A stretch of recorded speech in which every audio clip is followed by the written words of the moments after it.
하나님 말씀 받겠습니다. 열왕기하 4장 1절부터 7절 말씀을 봉독해 드리겠습니다. 선지자의 제자들의 아내 중에 한 여인이 엘리사에게 부르짖어 이르되 당신의 종 나의 남편이 이미 죽었는데 당신의 종이 여호와를 경외한 줄은 당신이 아시는 바니이다. 이제 빚 준 사람이 와서 나의 두 아이를 데려가 그의 종을 삼고자 하나이다 하니 엘리사가 그에게 이르되 내가 너를 위하여 어떻게 하랴? 내 집에 무엇이 있는지 내게 말하라. 그가 이르되 계집종의 집에 기름 한 그릇 외에는 아무것도 없나이다 하니 이르되 너는 밖에 나가서 모든 이웃에게 그릇을 빌리라. 빈 그릇을 빌리되 조금 빌리지 말고 너는 내 두 아들과 함께 들어가서 문을 닫고 그 모든 그릇에 기름을 부어서 차는 대로 옮겨 놓으라 하니라. 여인이 물러가서 그의 두 아들과 함께 문을 닫은 후에 그들은 그릇을 그에게로 가져오고 그는 부었더니 그릇에 다 찬지라. 여인이 아들에게 이르되 또 그릇을 내게로 가져오라 하니 아들이 이르되 다른 그릇이 없나이다 하니 기름이 곧 그쳤더라. 그 여인이 하나님의 사람에게 나아가서 말하니 그가 이르되 너는 가서 기름을 팔아 빚을 갚고 남은 것으로 너와 내 두 아들이 생활하라 하였더라. 아멘.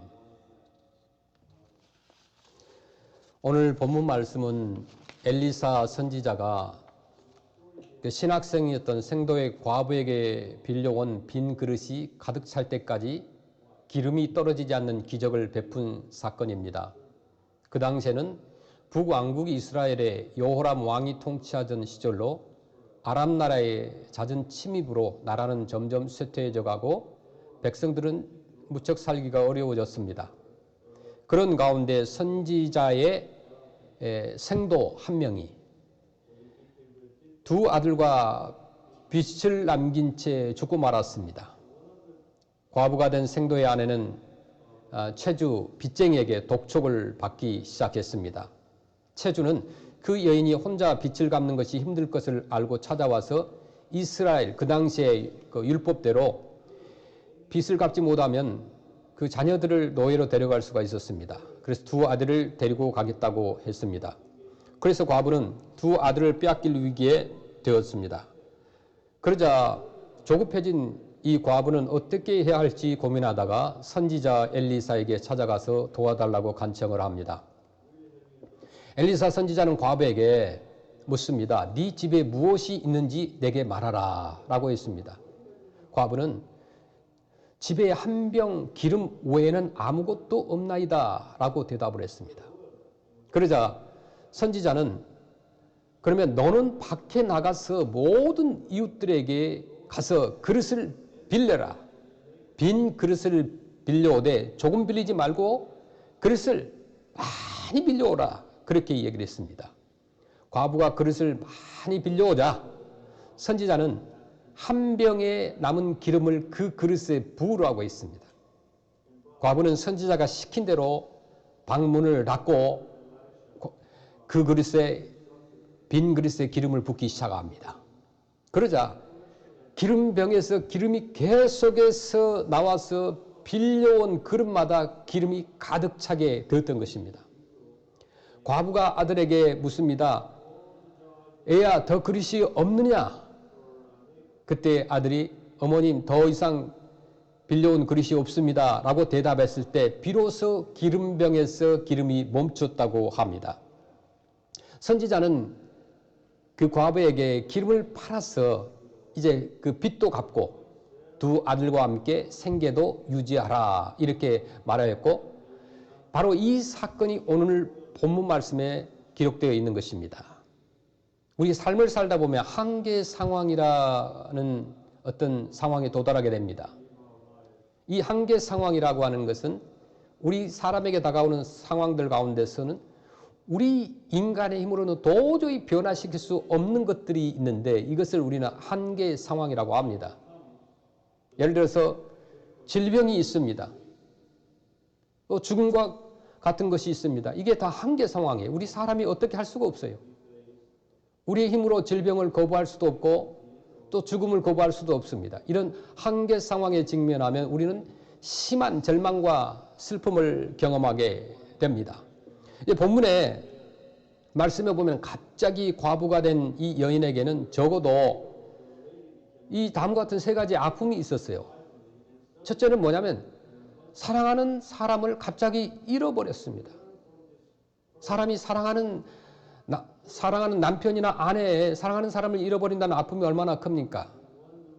둘째는 주님만을 위해서 살겠다고 헌신한, 오늘날로 말하면 신학생이죠. 모든 것을 다 버리고 하나님을 위해서 내가 주의 종의 길을 가겠다라고 공부한 그 신실한 종을 그토록 하나님께서는 왜 일찍 데려가시나 이해할 수 없는 하나님의 섭리에 대해서 아픔이 있었습니다. 하나님 왜 평생을 하나님을 위해서 살겠다고 헌신한 그 사람을 데려가셨습니까? 그러나 이 불행한 여인은 사랑하는 사람을 잃은 슬픔에 잠길 여유도 하나님 앞에 매달려 따질 여유도 없었습니다. 왜냐하면 그 남편이 죽자마자 빚쟁이가 찾아왔어요. 그동안에 빚이 있었나 봐요. 그래서 남은 두 아들마저 노예로 삼기 위해서 끌어가려고 하기 때문이었습니다. 여기에 이 여인의 가장 쓰라린 세 번째 아픔이 있었던 것입니다. 정말 그 여인에게는 가혹한 현실이었죠. 그리고 이 가혹한 현실 앞에서 이 여인은 너무나 연약하고 무능했습니다. 도저히 이 문제를 풀어갈 방법도 능력도 그 가정에는 없었어요. 이렇게 절망적인 순간에 도저히 어찌할 수 없는 막다른 골목에서 이 여인은 하나님의 사람 엘리사를 찾아갑니다. 우리 크리스찬들이 삶을 살아가다 문제가 있을 때 마지막이든 처음이든 우리가 하나님의 종을 찾아간다는 것은 참으로 좋은 습관입니다. 여러분이 어려움이 있거나 힘든 일이 있고 그러면요, 저 목회자를 찾아가서 함께 기도하는 것이 필요해요.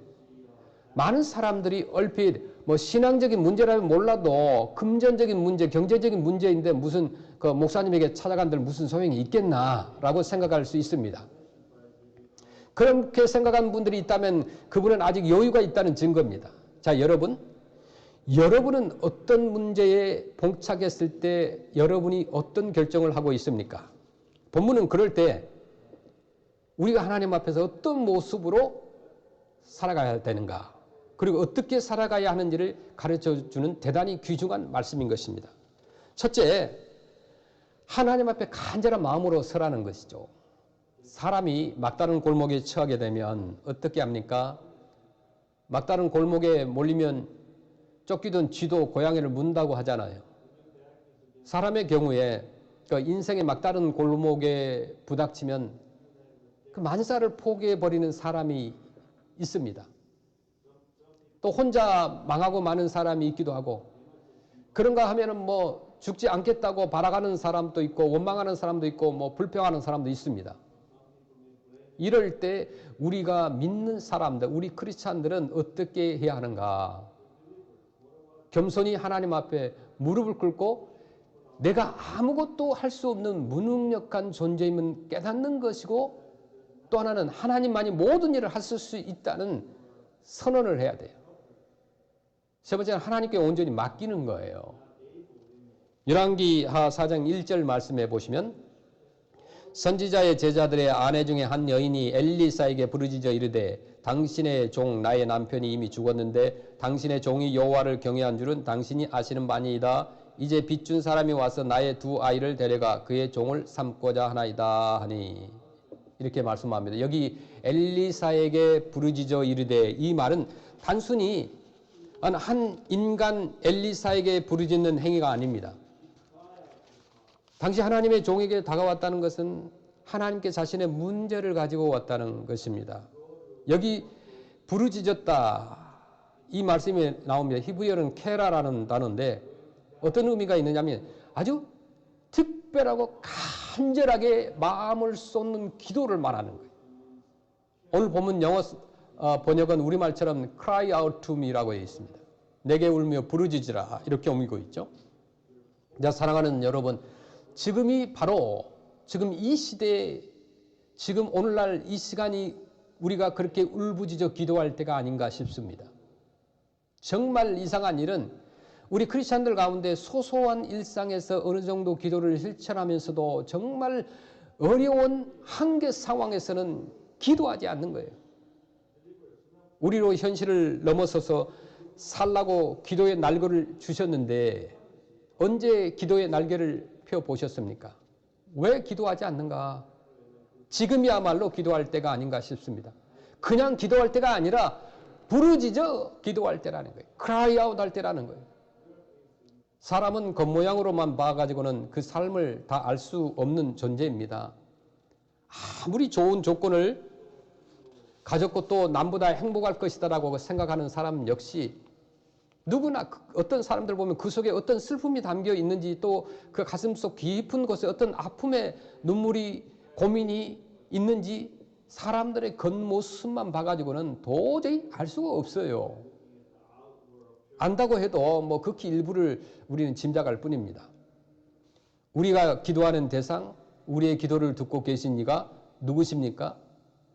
그분이 들으시는 거예요. 우리가 잘 아시는 말씀 예레미야 33장 2절 3절 말씀 보시면은 일을 행하시는 여호와 그것을 만들며 성취하시는 여호와 그의 이름을 여호와라 하는 이가 이와 같이 이르시되 너는 내게 부르짖으라 내가 내게 응답하겠고 내가 알지 못하는 크고 은밀한 일을 내게 보이리라. 아멘. 하나님은 바로 무에서 유를 창조하는 여호와이시기 때문입니다. 그런 일을 행하시는 여호와 그것을 만들며 성취하는 여호와이시기 때문에 그렇습니다. 여기서 사용된 행하신다는 말씀과 만드신다는 말씀 그리고 성취하신다는 말씀은 모두 하나님의 창조 사역과 관련하여 사용된 단어들인데 그분이 창조주로서 또한 약속한 바를 반드시 만들어서 성취하시는 신실한 여호와시라는 것을 말씀하는 거예요. 그가 이런 신실하신 인격적인 여호와이심을 여호와라는 이름을 3번이나 사용하면서 강조하는 것입니다. 예레미야 33장 2절 다시 보시면 일을 행하시는 여호와 그것을 만들며 성취하시는 여호와 그의 이름을 여호와라 하는 이가 이와 같이 이르시되 이렇게 말씀합니다.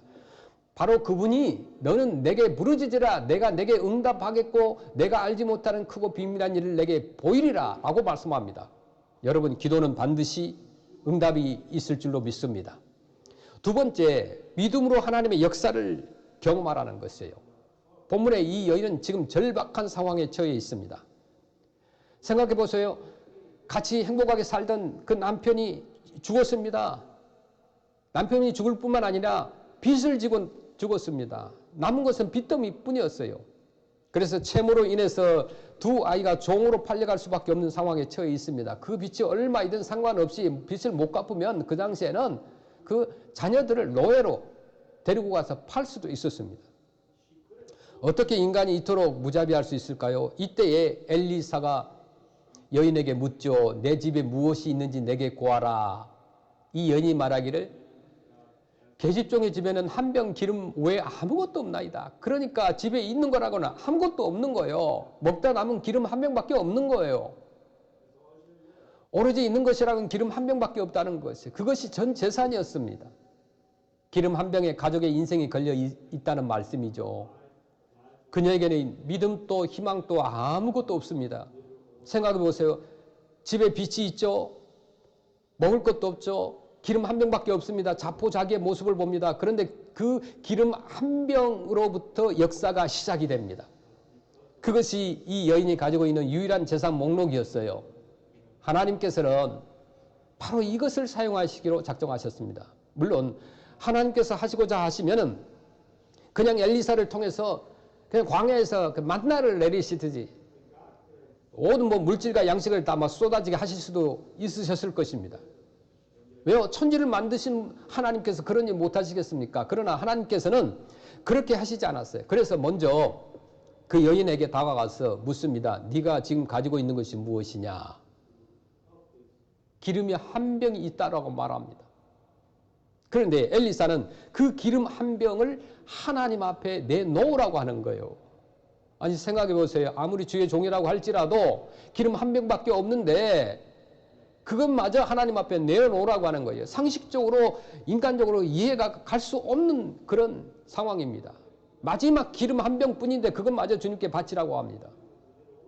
여러분 성경에 보면 모세에게 다가오신 하나님은 내 손에 든 것이 무엇이냐 이런 질문을 하십니다. 그 질문이 뭘까요? 내 손에 있는 것이 무엇이냐 이라는 질문은 최선을 다해서 살아온 삶의 결과가 무엇인가 하고 묻고 계신 것이에요. 지금 모세의 손에 들려진 것은 지팡이 하나뿐입니다. 근데 여러분 모세가 어떤 사람입니까? 한때 그는 애굽의 왕자로 장차 세계를 다스릴 자리에까지 이를 유력자가 아니었습니까? 앞으로 애굽을 포함한 그 근동 지방을 통치할 만한 능력과 지식과 힘을 가지고 있었고 이 시대의 흐름을 읽고 역사를 분석해낼 수 있는 능력 있는 사람이었습니다. 그러나 그가 가진 권세와 능력을 가지고 했던 일은 사람을 죽이는 일이었습니다. 민족을 위해 힘썼지만 결과적으로 자기 민족들로부터 배척을 당했습니다. 자기 생명 하나 건지기 위해서 그는 왕궁을 떠나서 광야로 도망하는 도망자가 됩니다. 잠시의 피난인 줄 알았지만 광야에서 40년의 생활을 보내게 됩니다.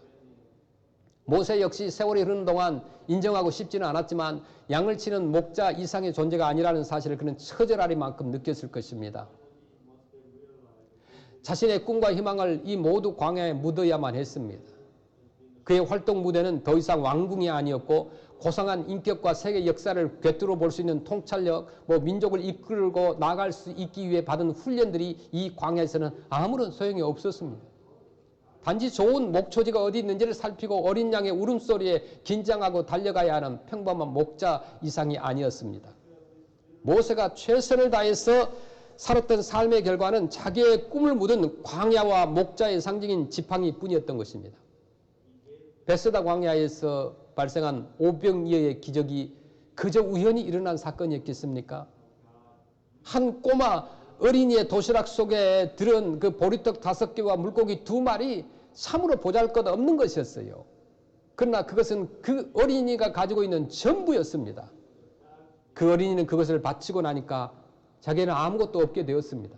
그렇다면 하나님께서 그 코 묻은 어린 아이의 도시락이 없으시면 아무 일도 하실 수 없는 분이셔서 그렇겠습니까?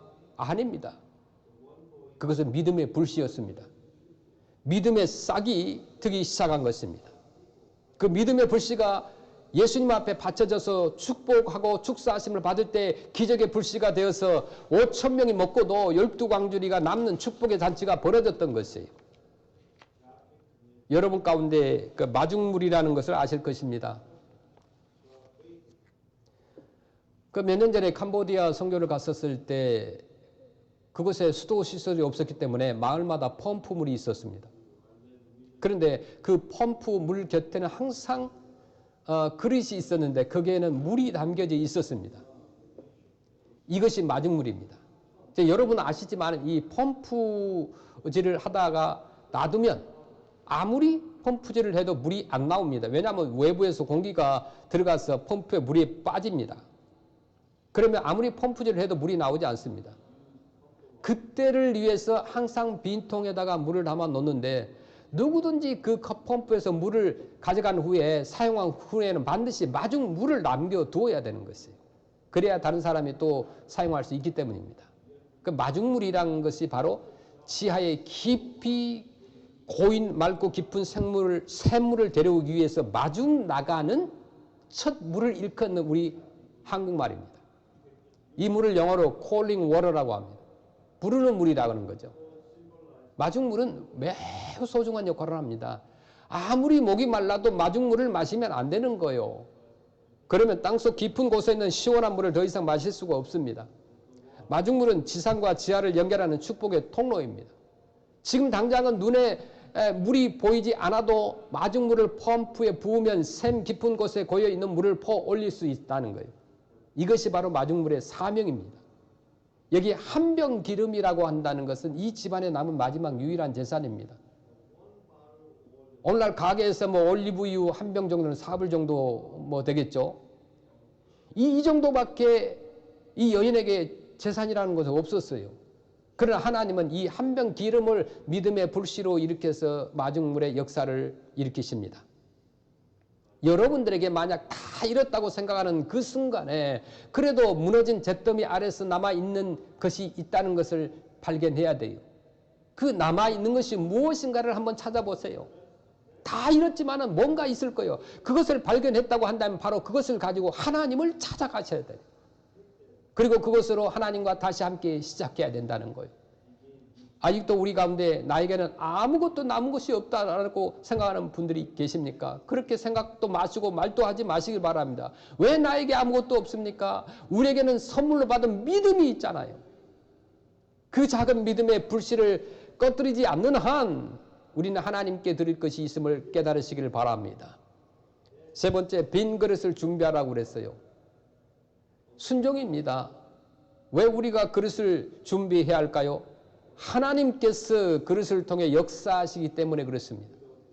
엘리사는 기름 한 병을 가지고 나온 여인에게 말했습니다. 너는 밖에 나가서 너 모든 이웃에게 가서 그릇을 빌려오라고 그랬어요. 빈 그릇을 빌려오되 조금 빌리지 말고 할 수 있는 대로 많이 빌려오라고 그랬어요. 왜 빈 그릇을 빌려오되 많이 빌려오라고 했을까요? 그 빈 그릇에 한 병 남은 기름을 가득 채워준다는 그런 암시가 아니겠습니까? 그렇다면 이 빈 그릇이 주는 메시지가 무엇일까요? 이 그릇을 우리의 꿈이요 비전이라고 말씀드리고 싶습니다. 우리에게는 하나님께서 내게 주신 신앙의 목표가 있습니다. 그것을 볼 줄 알아야 되는 거죠. 하나님께서는 우리 중 누구도 이유 없이 쓸모없이 부르신 분이 한 사람도 없습니다. 여러분, 한 사람 한 사람을 통해 이루시고 또 그것을 함께 하고자 하시는 하나님의 나라의 목표가 있다는 거예요. 그 목표가 모이면 신앙생활이 그렇게 즐거울 수가 없습니다. 목표가 모이면요, 빈 그릇을 준비하는 일이 기쁘고 그 그릇이 채워지기 위해서 열심히 기도할 수 있고 하나님께서 하시는 놀라운 일을 체험할 수 있는 거예요. 그런데 생각해 보시길 바랍니다. 어느 누구나 잘 살면서 잔치하기 위해서 부족한 그릇을 빌리러 다니는 것은 어려운 일이 아니겠습니까? 하지만 남편은 죽고 빚만 잔뜩 졌는데 그것도 빚 때문에 두 아들을 종으로 팔아 넘겨야 할 처지에 있으면서도 그릇을 빌리러 돌아다닌다는 것은 쉬운 일이 아니었을 것입니다. 그 여인에게 많은 사람들이 그렇게 생각했지 않았을까요? 저 여자 참 이상해졌구나. 남편도 잃고 이제 자식들 노예로 끌려갈 건데 빈 그릇을 왜 빌리러 다니나 그러면서 뭘 하려고 저러나 뭐 이상하게 생각했지 않겠습니까? 눈총을 받을만 했지 않겠어요? 이 여인은 처음에 무슨 영문인지 몰랐어요. 빌려오라고 그러니까. 그러나 금방 엘리사 선지자의 말뜻을 알아들었던 거예요. 그래서 두 아들과 함께 온 마을을 돌아다니면서 빈 그릇은 전부 몽땅 빌려왔던 거예요. 열왕기하 4장 5절 말씀부터 보시면 여인이 물러가서 그의 두 아들과 함께 문을 닫은 후에 그들은 그릇을 그에게로 가져오고 그는 부었더니 6절에 그릇에 다 찬지라 여인이 아들에게 이르되 또 그릇을 내게로 가져오라 하니 아들이 이르되 다른 그릇이 없나이다 하니 기름이 곧 그쳤더라. 7절에 그 여인이 하나님의 사람에게 나아가서 말하니 그가 이르되 너는 가서 기름을 팔아 빚을 갚고 남는 것으로 너와 내 두 아들이 생활하라 하였더라. 아멘. 여기 본문에 보니까 문을 닫고 라는 표현이 나옵니다. 여인이 물러가서 그 두 아들과 함께 문을 닫고, 이 말씀이 무슨 말씀입니까? 문을 닫으라는 것은 하나님만 전적으로 의지하고 외부의 인간의 힘을 바라지 말라는 자세입니다. 하나님의 기적의 은총은 세상을 바라보지 않고 하나님을 바라볼 때, 십자가를 바라볼 때만 나타난다는 거예요. 간절히 기도할 때 문을 닫고 주님만 의지하는 기도가 필요한 것이에요. 주변의 방해 요소들을 다 제거하고 오직 주님만 바라보고 그분만이 해결자라는 믿음을 갖고 기도할 때 우리에게도 응답이 있다는 것입니다. 이렇게 빈 그릇을 준비해오자 이번에는 방에 들어가서 그 한 병밖에 없는 기름을 그 빈 그릇들에게 가득가득 쏟아 부으라고 했던 거예요.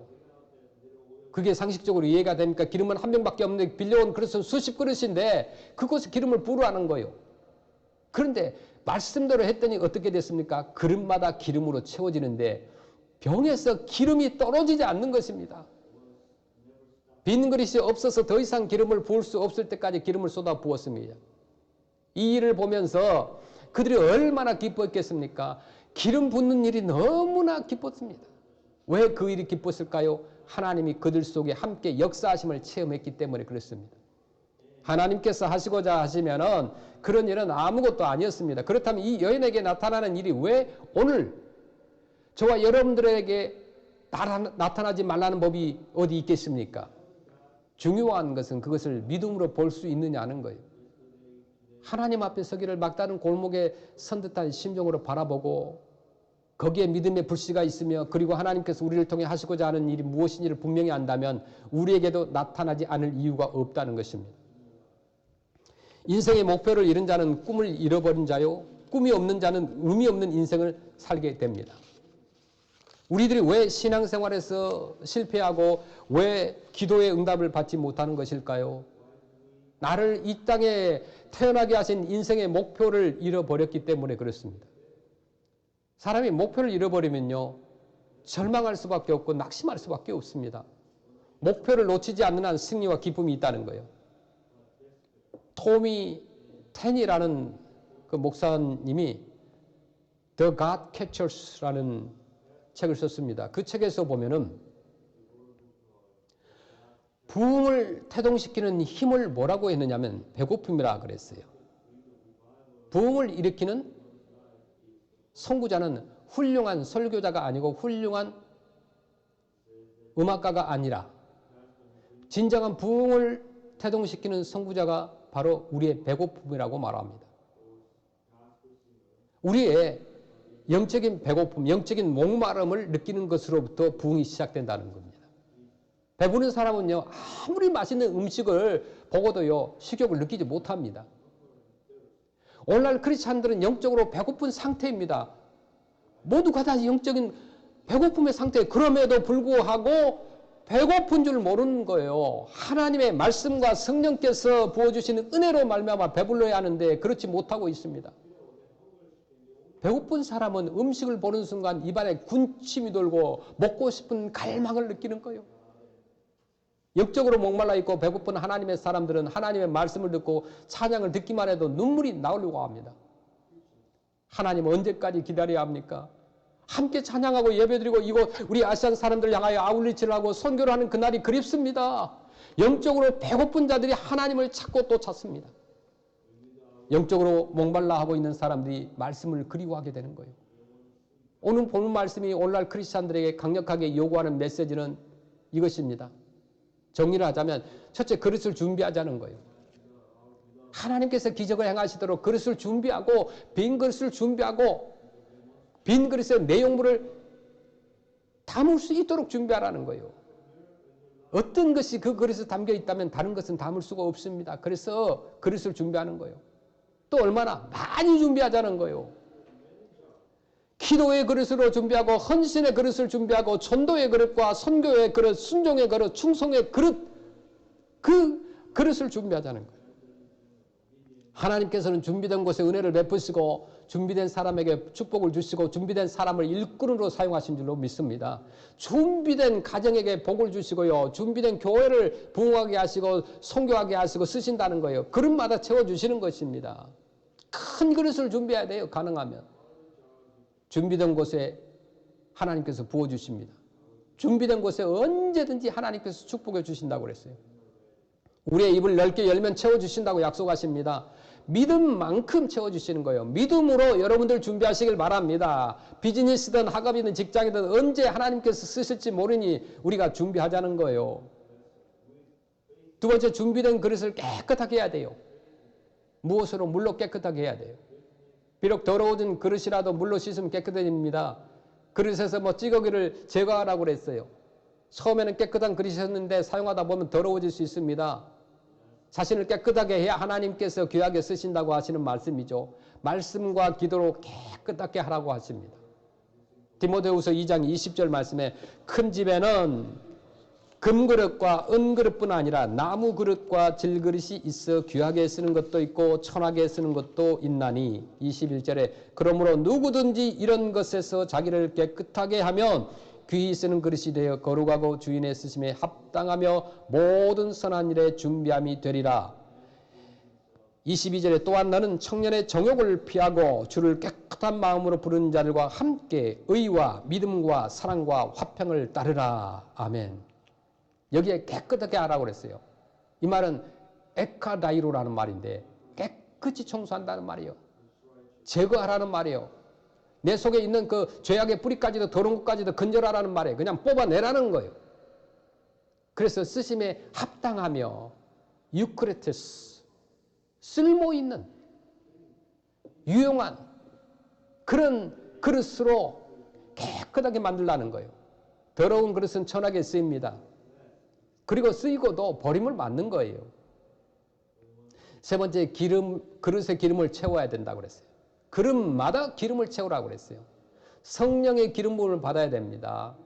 말씀의 기름을 부음을 받아야 됩니다. 우리 심령의 보혈이 넘치게 해야 됩니다. 반드시 그럴 때 기적이 일어난다는 거예요. 또 다른 것으로 채우지 말고 반드시 하나님께서 말씀하신 기름으로 채워야 된다는 거예요. 인간의 생각이나 비진리를 섞지 말고 하나님은요, 혼합된 것이 아닌 순수한 것을 원하시기 때문에 그랬습니다. 채우되 가득 채우라 그랬어요. 충만하라고 하셨어요. 성령과 지혜로 충만하라. 믿음과 성령이 충만하라. 은혜와 권능이 충만하라고 하신 거예요. 네 번째, 그릇에 채워진 기름을 활용하라고 말씀합니다. 기름을 팔아서 빚을 갚으라고 하셨죠. 우리가 받은 바 은사와 능력으로 사명을 잘 감당하며 나에게 있는 그 믿음과 은사와 재능을 남을 위하여 활용하라는 말씀입니다. 남은 것을 팔아서 생활하라 이렇게 말했는데 하나님께서 주시는 복을 받아서 누리고 살아야 됩니다. 우리는 하나님의 자녀로서 얼마든지 행복하게 살아갈 특권이 있다는 거예요. 전도서 5장 19절 말씀 보시면은 또한 어떤 사람에게든지 하나님이 재물과 부요를 그에게 주사 능히 누리게 하시며 제 몫을 받아 수고함으로 즐거워하게 하신 것은 하나님의 선물이라. 아멘. 여러분이 물질을 갖고 능력을 갖고 또 부유하고 이런 모든 것이 다 하나님의 선물이라고 했습니다. 기름이 부족하면 더 채우라고 했어요. 기름이 없어진 것이 아니었습니다. 그쳤을 뿐이에요. 필요에 따라 채우시는 하나님이신 거예요. 그분은 구하시면 주시는 하나님이십니다. 히브리서 13장 8절에 볼까요? 예수 그리스도는 어제나 오늘이나 영원토록 동일하시니라. 아멘. 빈 그릇을 많이 준비하고 믿음으로 기도하실 때 하나님께서 다 채워주실 줄로 믿습니다. 의심하지 말고 말씀하신 대로 채우시길 바랍니다. 우리는 기도하고 하나님은 역사하시는 거예요.